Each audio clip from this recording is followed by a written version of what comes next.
Agora há pouco o banho do Felipe Luiz. Vamos ver, o técnico campeão carioca fala ao vivo e a gente acompanha aqui no Sport Center. Boa noite, Felipe. Léo José do Coluna do Fla. No meio do campeonato, ainda na Taça Guanabara, a gente tinha feito uma pergunta sobre o que o Campeonato Carioca pode dar de spoiler do time para o restante da temporada. Ainda estava em uma fase de construção, ainda estava começando, mas agora, já com o título conquistado, já com o campeonato passado, já com boa parte do time bem organizado, de acordo com a sua filosofia, com a filosofia da sua comissão técnica, o que você consegue enxergar de bom fruto do Campeonato Carioca pro Flamengo e também um ponto negativo que você olha e você fala, poxa, isso daqui é uma coisa que eu preciso melhorar para 2025? 2025? Ah, tá. Nós estamos em 2025. Vamos lá. Vamos lá. O Campeonato Carioca é um campeonato tradicional, é um campeonato histórico, onde tem o charme, os estaduais eles têm esse charme, essa mística e, claro, o Flamengo entra para vencer o Campeonato Carioca, entra para vencer qualquer torneio que dispute, nunca vai entrar para entregar, nunca. Bom, eu acho difícil isso acontecer alguma vez, né? Mas conseguimos dar minutos para todo mundo, conseguimos usar o Carioca como uma pré-temporada. O que eu diria assim que foi complicado para a gente? São 8 clássicos em 12 jogos. Isso tem um desgaste emocional muito grande. Eu sinto que quando você ganha um clássico, você nunca é valorizado do jeito que é. Sempre o juiz roubou, sempre a falta, o pênalti, não sei o quê. Sempre tem alguma desculpa que não dá o valor necessário para as vitórias, para os empates ou para as grandes atuações. E isso me deixa extremamente triste, dessa forma assim que são levadas. E se o Flamengo perde ou empata, então, claro, jogo extraordinário da outra equipe, né? Então, esse peso emocional, isso os jogadores sentem. Por quê? Porque estão fazendo todo um esforço para jogar o Campeonato Carioca, o time está se desgastando muito para jogar, para conquistar esse título. Os outros adversários também também jogaram com o time titular. Teve outras equipes que não revezaram em nenhum momento porque precisavam dos resultados e parece que eles entregaram e tiram o nosso mérito. Isso, para mim, me incomoda, sabe? Mas, conquista é conquista, conquistamos, temos que comemorar. Não é fácil ser campeão, como eu já falei, e esses jogadores têm uma ambição muito grande. Esse grupo tem muita fome, muita fome. E você vê isso dentro do campo. E isso me deixa extremamente feliz. E é isso. Respondi? Boa noite, Felipe, tudo bom? Pedro Ramos, da Sintonia Esportiva. Eu ia perguntar quais foram os aprendizados que você teve com a sua equipe nesses 3 primeiros meses do ano, mas eu prefiro mudar a pergunta. Quais foram os erros que você viu na sua equipe, na Supercopa do Brasil, agora no Carioca, que ainda precisam ser corrigidos para o restante da temporada? Obrigado. Vamos lá, eu tenho um modelo de jogo, onde eu tenho um norte de como eu quero que o time assimile a minha ideia de jogo, como eu quero que eles joguem, da forma que eu penso o jogo. E isso é uma imersão, com vídeo, com treino, com correções diárias. Então o time muitas das vezes faz... e o jogo, o primeiro amistoso contra o São Paulo, por exemplo, nesse ano, foi uma guia para a gente para dizer, esse ponto aqui nós precisamos melhorar, esse aqui nós precisamos continuar criando essa relação, esses jogadores estão bem conectados, esse ponto aqui nós precisamos melhorar, defesa, ataque, etc., porque para mim não dá para separar, está tudo junto. E essa é a nossa guia. Então o time ele vai evoluindo em função da minha ideia, só que muitas vezes esses comportamentos vão se perdendo quando se deixam de treinar. Então o futebol eu não tenho um ponto, o futebol constantemente correção, evolução, correção, evolução. Então agora, como a gente sempre faz, analisaremos o jogo, vemos os pontos que a gente precisa melhorar, corrigiremos durante a semana, em função do nosso modelo de jogo, sem deixar nunca abriremos mão da nossa ideia.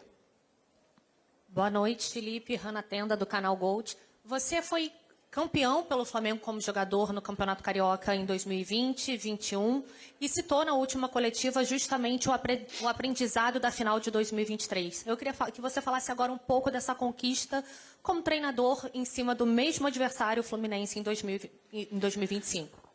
Bom, para mim, poder conquistar o Carioca com a camisa do Flamengo, porque, como eu falei, né, na outra vez que nós fomos tri, eu vi o gol do Pet. Eu estava em casa, na sala, e comemorei muito o gol do Pet. Então, para mim, tem muito valor esse campeonato.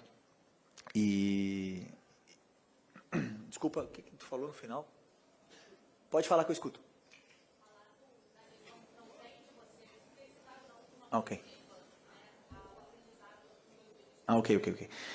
E damos muito valor. Então, assim, a gente não escolhe adversários, né? A gente veio o Fluminense. E que, por sinal, para mim é um dos elencos mais qualificados, sem nenhuma dúvida, do Rio de Janeiro, mas do Brasil. Tem grandíssimos jogadores. Tiveram algumas baixas, entre aspas, assim, que não pôde jogar. O Ganso, que é um jogador tão importante para eles. Nós também tivemos, mas é um adversário que preza muito também esse título. Conquistaram nos últimos anos, 2023 conquistaram, e na qual conseguem sempre estar em disputa, que isso não é fácil, porque esse ano ganhamos, mas estar disputando a final do Campeonato Carioca é mérito. Então eu deixo isso, e depois, para mim, foi muito especial, foi muito mais especial ainda, por ser o Zico o homenageado, por o troféu ter o nome dele, por ele ter entregue o troféu para a gente. Então, para mim, foi, como eu falei para vocês, e repito, estou muito feliz. Felipe, boa noite. Rodrigo Cerqueira, Grupo Globo. Você chega a uma marca muito interessante, muito até impactante, de ter cada vez mais títulos do que derrotas, né? Foi destaque no jornal espanhol AS, né, uma imprensa que você conhece bastante, que vem te acompanhando também. Eu queria saber, a partir de agora, começam campeonatos que têm uma exigência maior, que são talvez mais difíceis, até mais ambiciosos por parte do clube. Como é que você trabalha isso na sua mente também? Porque você sempre fala, as derrotas vão acontecer, e é normal no futebol. Mas esses números estão aumentando cada vez mais também, né? E provavelmente também a expectativa cada vez mais alta em cima disso. Eu penso, hoje não, né? Hoje eu vou comemorar, mas a partir de amanhã eu penso no próximo jogo. Eu vou começar a estudar o Inter, vou ver como conheço o Roger, conheço como ele trabalha, sei o time forte que ele tem, os grandes jogadores que ele tem, e isso que me importa. Não me importa o que ficou para trás, os números e tudo mais. Os números, as vitórias e o que me demonstra isso é que é muito difícil ganhar da gente. E é isso.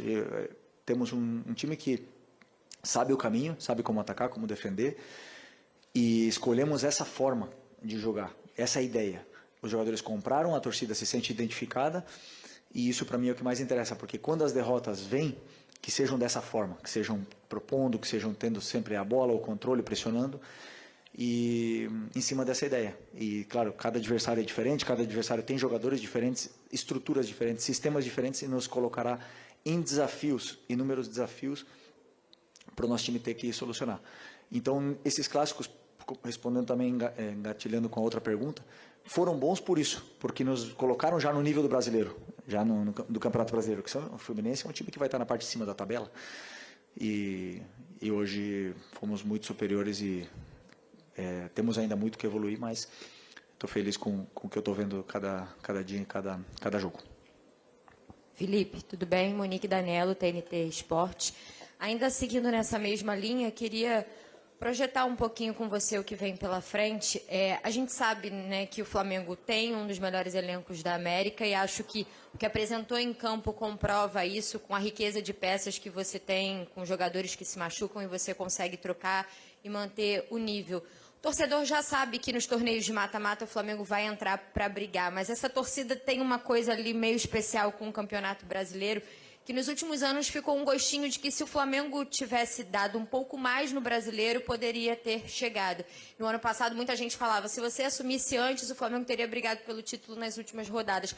Qual vai ser o olhar daqui para frente? O Boto já disse quando chegou que o Brasileiro é prioridade, mas como vai ser o olhar? Amanhã tem sorteio da Libertadores, tudo é importante no fim, mas pensando especificamente nesse Campeonato Brasileiro, que é o teu primeiro completo, né?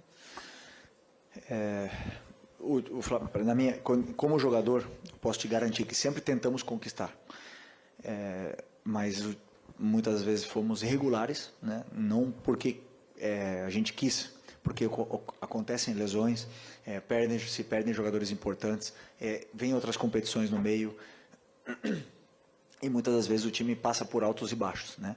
É um campeonato muito longo, é um ano com muitos jogos, e por sorte e tempo, como você falou, eu tenho um elenco altamente qualificado, né, na mão.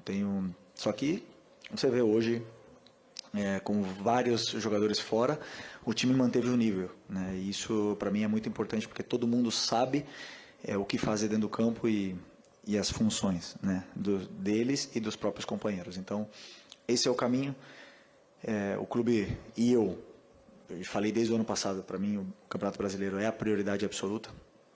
É o campeonato mais difícil, onde o regular, o time mais regular conquista. E esse ano os times se reforçaram muito bem. Por exemplo, o Palmeiras se reforçou muito bem, o Atlético Mineiro está muito bem, o Cruzeiro se reforçou muito bem, o São Paulo também. Então sempre é muito difícil conquistar esse campeonato. E não adianta você simplesmente falar, tem os melhores jogadores e acabou. Isso não é assim, não funciona assim. Repito, o que nos dá é a possibilidade de brigar por título. Depois a regularidade vai dizer se a gente vai estar lá no topo no final do ano.